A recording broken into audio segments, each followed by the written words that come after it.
Well, this is a video that I would like to make because just because I need to clear my mind. This morning, my son was very anxious because he was looking at or remembering the past of all the abuse he went through with his father. I have a note of all of the things that his father tortured him with. I've been keeping a note for court. And I wanted to read it off to you because I just in case I don't have any record, I just want to have a record. My son is autistic. He's 13 years old. He's still suffering from the past because of all the abuse. And I just wanted this in record.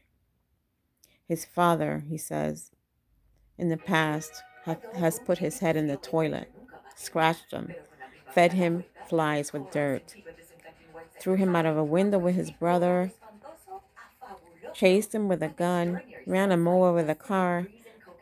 I don't know. He came home one day, and let me tell you, he was in so much pain.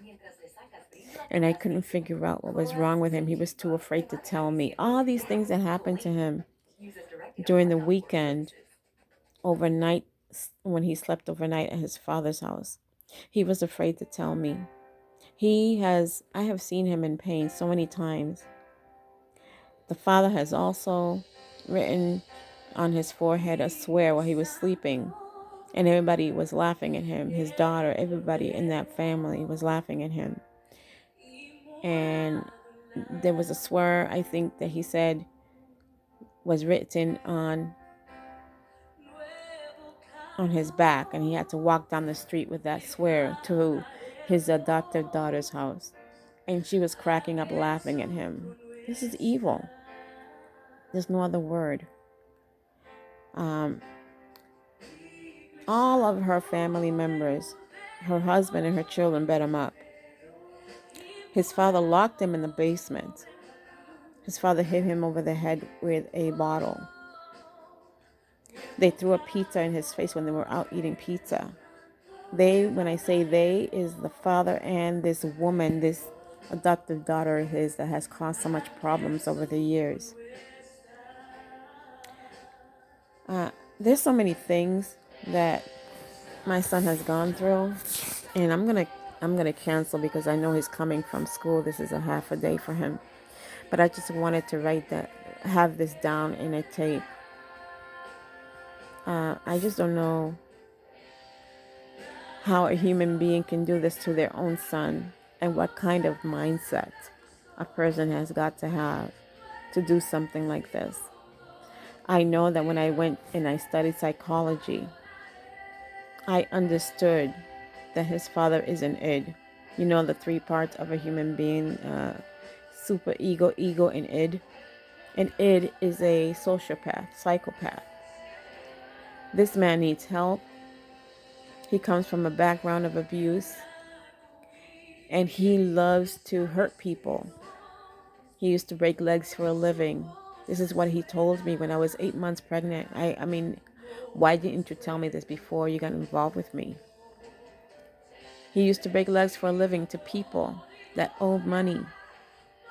Many years ago, he used to work for a club, and when they needed people to pay them back, that's what he did. Crazy. This is crazy. Not only that, but he used to beat up his first wife. Mind you, she was like a 16-year-old. He was 27. Every day that poor woman went through abuse. I thank God that he never touched me. But I think that the way that he gets back at me is by beating my son up. Any psychologist out there can tell me the same thing.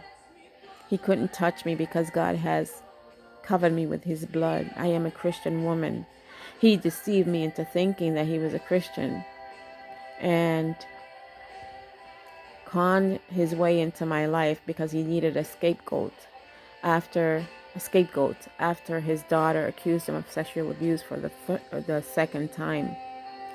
He's a monster, and this monster is running out over there around this world, running around free. He needs to be locked up in a mental hospital. The latest thing that he has done is take me to court again. I have to go to court next month because he did not show up the last court date after he took me to court, because the judge told him that he had to bring proof that he made an appointment with the place where we have to have supervised visits, because he lied to the judge and said, yeah, I made an appointment, she never showed up, meaning me.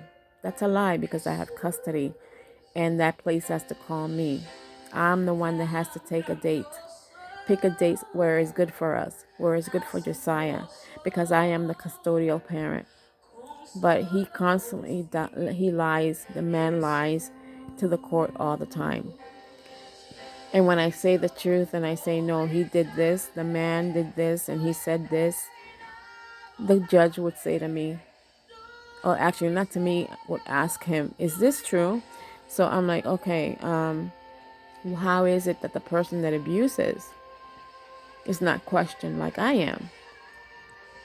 How about you ask me if it's true what he says? Because he's lying under oath every time we go to court.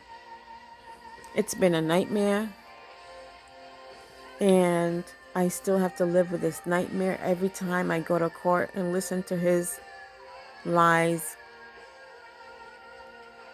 It's a nightmare. So I just wanted to put this message out there, have a video out there of what is going on. This is kind of like a just in case something happens to me, because even though I know God has covered me, God has told me He is my restraining order. I don't have a restraining order. God is my restraining order. God has kept me. God has kept my son. The devil is evil, though. His mother does witchcraft. I battle every night, spiritual battle every night for us to be safe. I do a lot of prayer. I read the Bible a lot. I fast a lot because I have to, because I have a lot of enemies. I have a lot of enemies. I don't even know how that happened. I am a woman of God. I've been saved for many years, 30 plus years. But I have these demon people around me that want to steal, kill, and destroy, because that's what their father does. Continue to pray for people that are being abused, for people that cannot help themselves. Even pray for people that are being human trafficked. Pray for the young people. They need to be covered by the blood of Jesus. Pray for crazy people like this man that abuse young people. Okay? Keep our young people in prayer, because they're our future. All right?